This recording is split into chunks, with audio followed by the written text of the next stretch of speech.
they're very patient with humans and very patient with us, but that there's only so much time that we're going to have to sort of make this transition out of the sort of Stone Age that we've been into this new age of enlightenment and a new age of world peace and living on this planet with the kind of knowledge and wisdom that we know already exists here.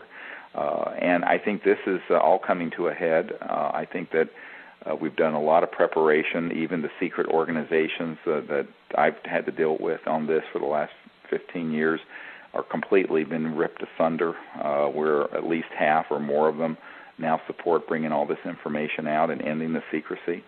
So we're on the vanguard of this, and I'll tell you, when people come to these expeditions, they realize they're stepping into the vanguard of a big transformative effort.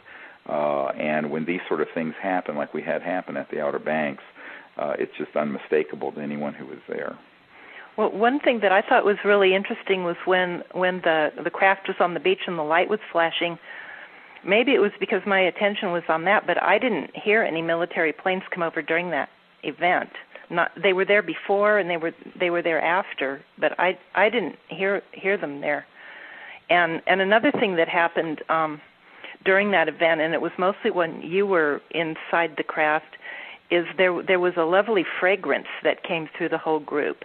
And it was windy, and it was on the beach, so there was no way that it was coming from a normal source. To me, it smelled kind of sweet and spicy, like sort of cinnamony, spicy, nice. It was beautiful, and everybody smelled it. Yes, it was, and it was interesting. We often have, when there are very highly enlightened beings that are nearby, we had this happen in Joshua Tree this past November. Right. And we had a famous filmmaker who was with us and his girlfriend. And it was interesting because it was such a powerful fragrance, and it was a windy, cold night out in the desert, and it lasted for 20 minutes. And no one could figure out what in the world is that. And I said, that's the celestial. It was carnation. It's like it's almost like carnations, a very angelic sort of smelling. And people say, well, what does that have to do with the interstellar civilizations? And I go, look, you can't travel faster than the speed of light among the stars. You're not permitted to, quite frankly, until you're at a certain level of enlightenment and peacefulness. And they have close associations, just like certain people do, with these more refined celestial realms.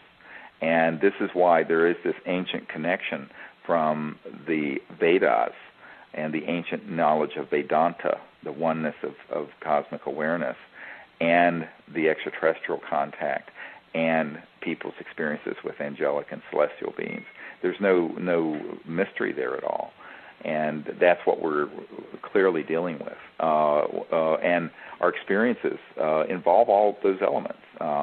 So, we'll have a interstellar spacecraft fly in that dematerializes, and then there's this object on the beach signaling and flashing for an hour while there are these forms, these energy forms that are these beings moving around us, and then there are celestial beings that are there, and that actually will begin to emit into the atmosphere around us these fragrances. It's really quite an astonishing thing to witness.